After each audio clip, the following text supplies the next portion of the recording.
Warning: the following video contains spoilers. If you do not wish to have this game's plot or anything to be spoiled, you are advised to pause the video.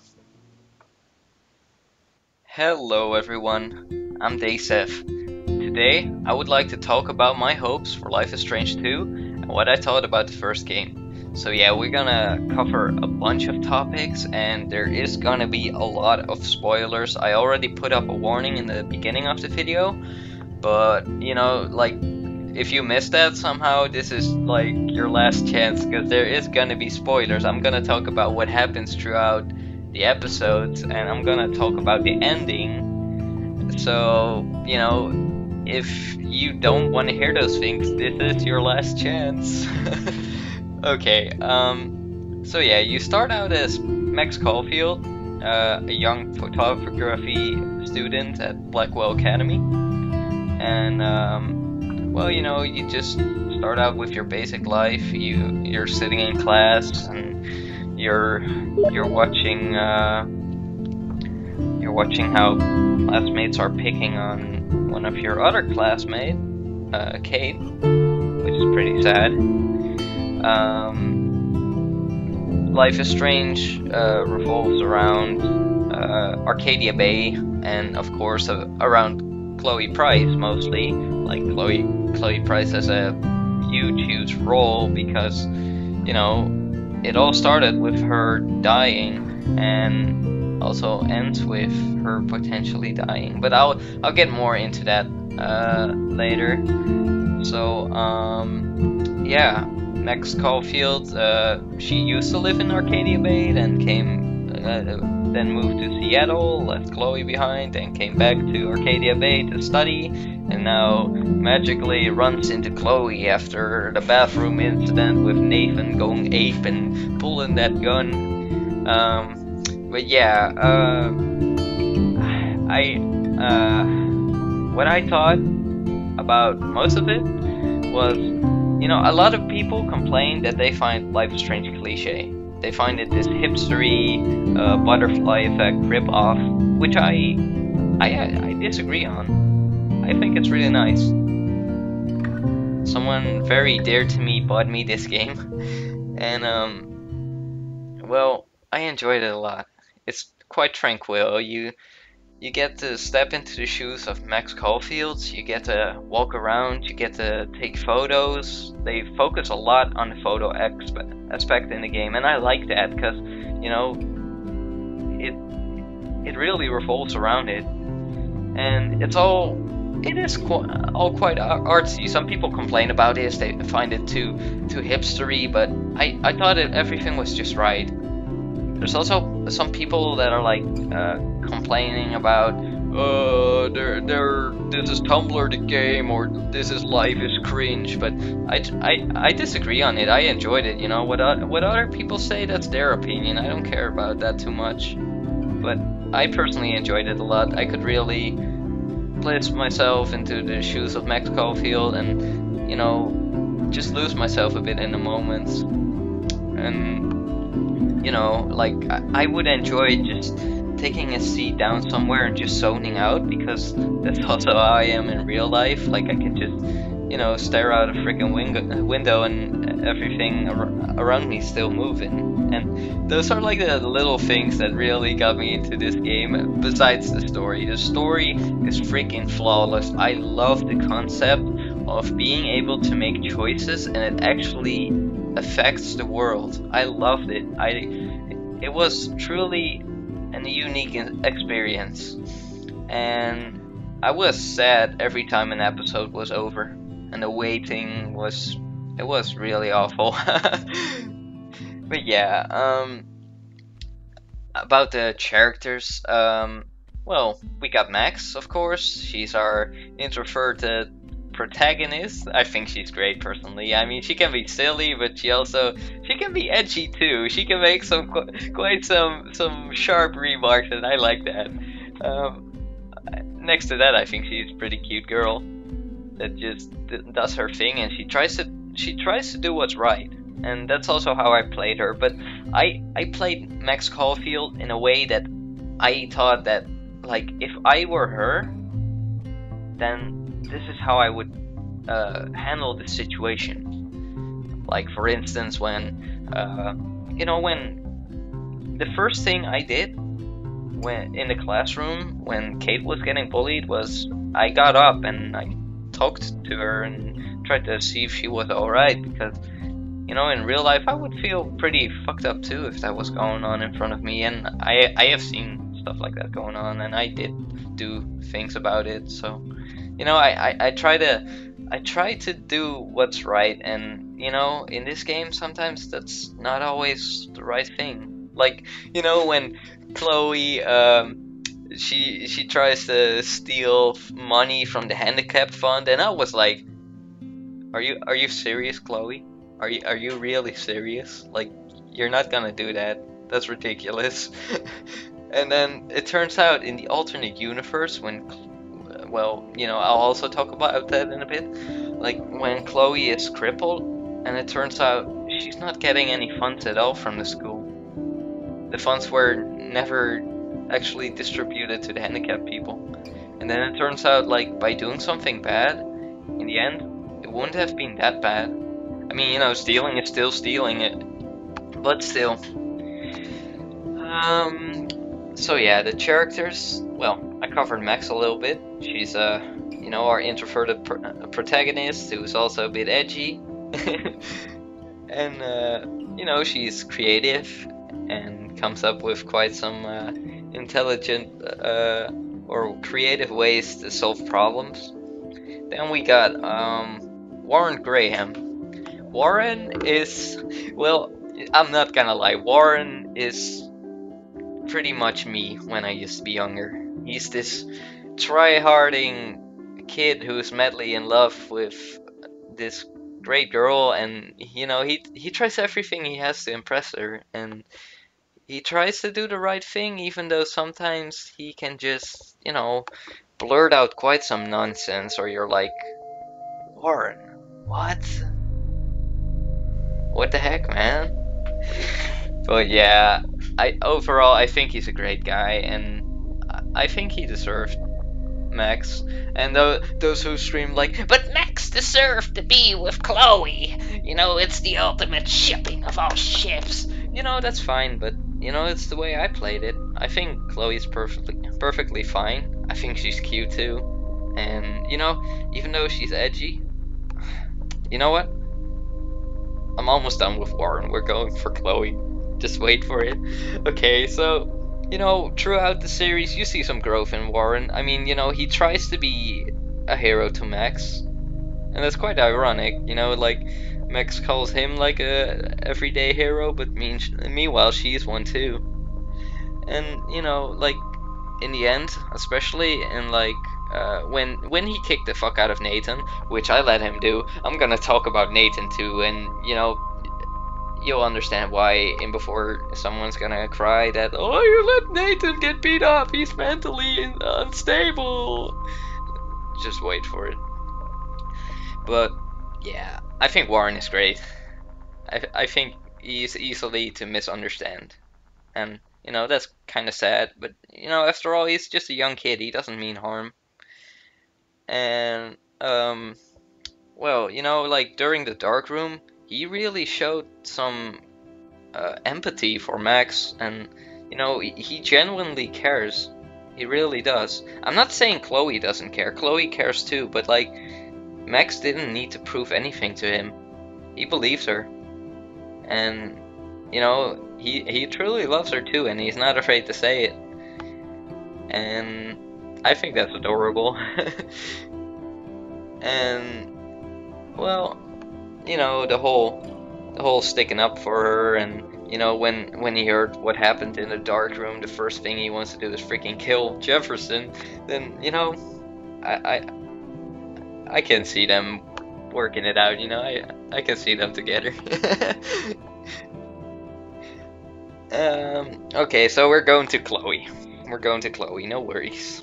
Chloe is, well, she's your rebellious punk rock teen, and I think she's cool.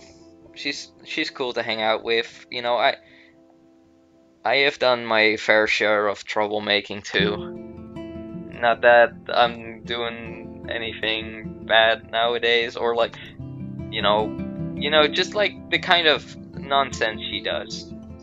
So nothing to the extreme, but like, I think she's cool, and when she is there, I kind of just have like this sense of wanting to keep her out of trouble, because she gets her in a lot, and I have noticed throughout the series that like when I listen to her and like hid in the closet and it didn't come out, then I just do the right thing by doing the wrong. No wait, I do the wrong thing by doing the right thing. Like I do what I'm told, and then I get shit talk for not stepping out, and then I'm like, but I did what you asked me. Or like the stuff with the school money, like I thought like if you take it you're gonna get in trouble, like then shit's gonna get real, but apparently not.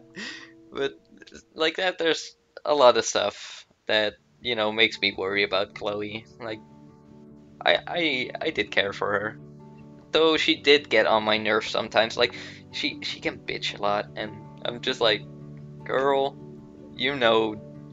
it's not fair to blame this on Max. It's not. But she has it difficult, and once you get more into her story, it's kind of understandable why she's struggling so much emotionally. Okay, well, that was Chloe. Oh wait. As well as the romanceable path with Chloe, a lot of people choose this, and I can understand this, and I think there's nothing wrong with it. But I kind of think that Chloe and Rachel were more connected like this. And I don't know, I think it would be quite insane for Chloe to just, fill up that hole with Max, because, that would probably never be doable. I mean, they're both best friends of Chloe, but, I don't think that would be doable. And, I think it's quite sad too for Chloe, like how everything went. But yeah, I'll get a little bit about Chloe later in the video because of the ending. So let's move on to Kate Marsh. Kate Marsh, I felt really bad for her. I mean, I'm not gonna lie, I'm not a person of religion, and she's so much into that, but at the same time, like, she doesn't deserve to be mocked like that. She's really getting bullied like crazy, and what happened at that Vortex party, I found it really awful for her, and I tried everything in my might to help her, and I'm glad I got her off that roof too in my first playthrough. Because, she shouldn't have been there in the first place. And then we go to Nathan Prescott. Nathan, I thought he was a dick. He was the kind of kid I would really kick the shit out of, like Warren did. Oh my god. He thinks he's this bad boy because his parents have all the money, and, he has a high status in the Vortex Club, and he thinks he can do whatever he wants. I would knock him out, I swear. I can't take people like that. But, yeah, people sympathize with him because he has mental issues, and he is on medicine, and he is both getting pressured by his father as well as Jefferson. I'll talk about Jefferson in a bit.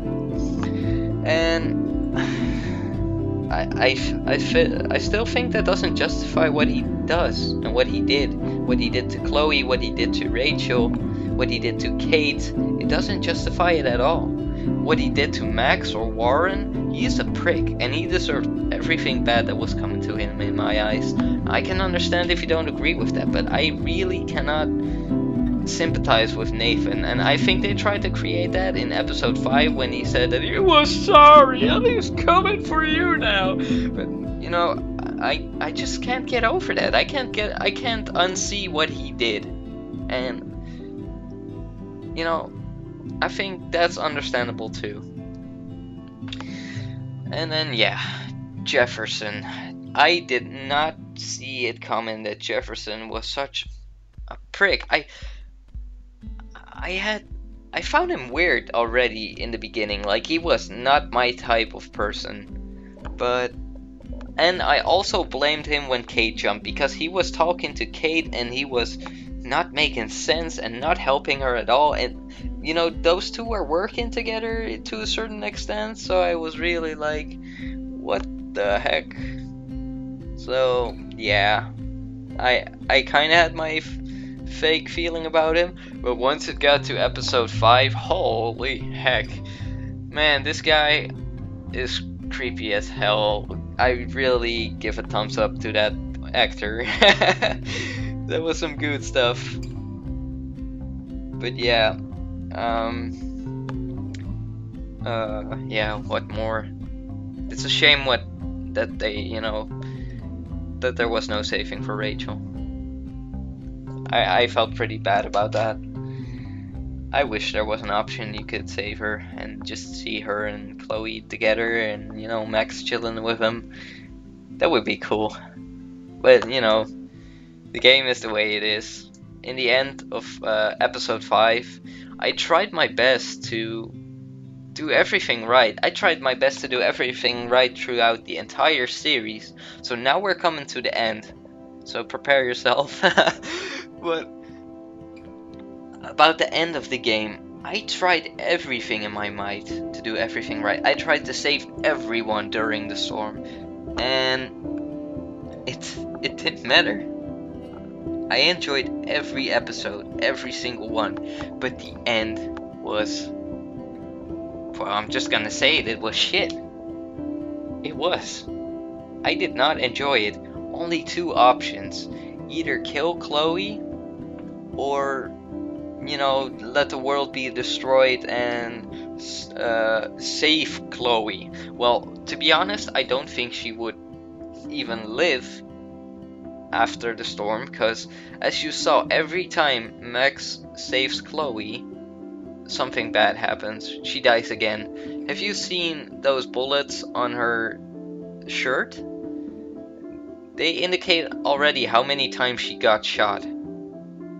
Because she keeps getting shot. She got shot by Nathan, she got shot by herself, she got shot by Jefferson. 3 bullets, just like on the shirt. I think it's 3 bullets. But yeah, I think she's just destined to die. It's like the butterfly effect. You can change it all you want, but in the end you just mess it up and there's no fixing it, sadly.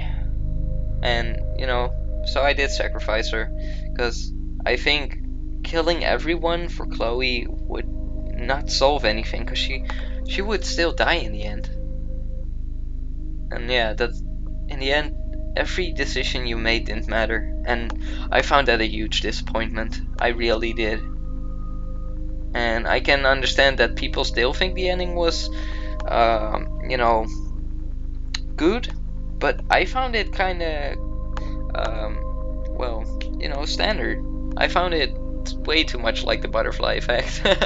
And you know, I know I said that earlier in the beginning, but it's normal to be disappointed in something when everything else is so great, and then the ending is just, you know, it's like an ending to a great story, but it's not a good ending. It's not how you wanted it to be, because you want your actions to influence the world. So there's where we go to Life is Strange 2. I hope they keep the art style. The art style is fine, it's beautiful. I hope they keep making music like that, because it's tranquil, it's chill, it's great in every way. And you know, the choice options, let those matter in the end, because they are what makes the game. People want to do what they want to do. If they think someone is a prick and they want to treat them like a prick, then let them do that. If they care deeply for someone, let them help that person. You know, let them make their own decisions, because that's what people want, I think. Some people have also been asking for a Life is Strange sequel with Rachel in it, but I think if they made another Life is Strange around Rachel, it probably should just be a prequel and also like a separate sequel, you know, like a prequel all about Rachel and what happened, and then a sequel about you know, other characters, because that's what multiple sources say, that they will make Life is Strange 2 and it will revolve around a new cast. And as much as I will miss the old cast, this chapter is just finished. It's finished. I don't see how you can keep writing this. You wanna write how in the world where Chloe is dead, everything just continues and Max and Warren probably live together, or you wanna have a story about how Max lives with Chloe and everyone else is dead and she keeps trying to save Chloe from dying from everything for the rest of the entire episode, because that wouldn't be fun either, you know. Then it would be every time like, oh, that tree is about to crush Chloe, oh, that car is about to hit Chloe. Oh, that wouldn't be great either. But yeah, I think Don't Nod has published something really great, and I think they shouldn't stray from the path, but do not rush the ending. Work it out properly. That's all I would ask for. Well, and that was it.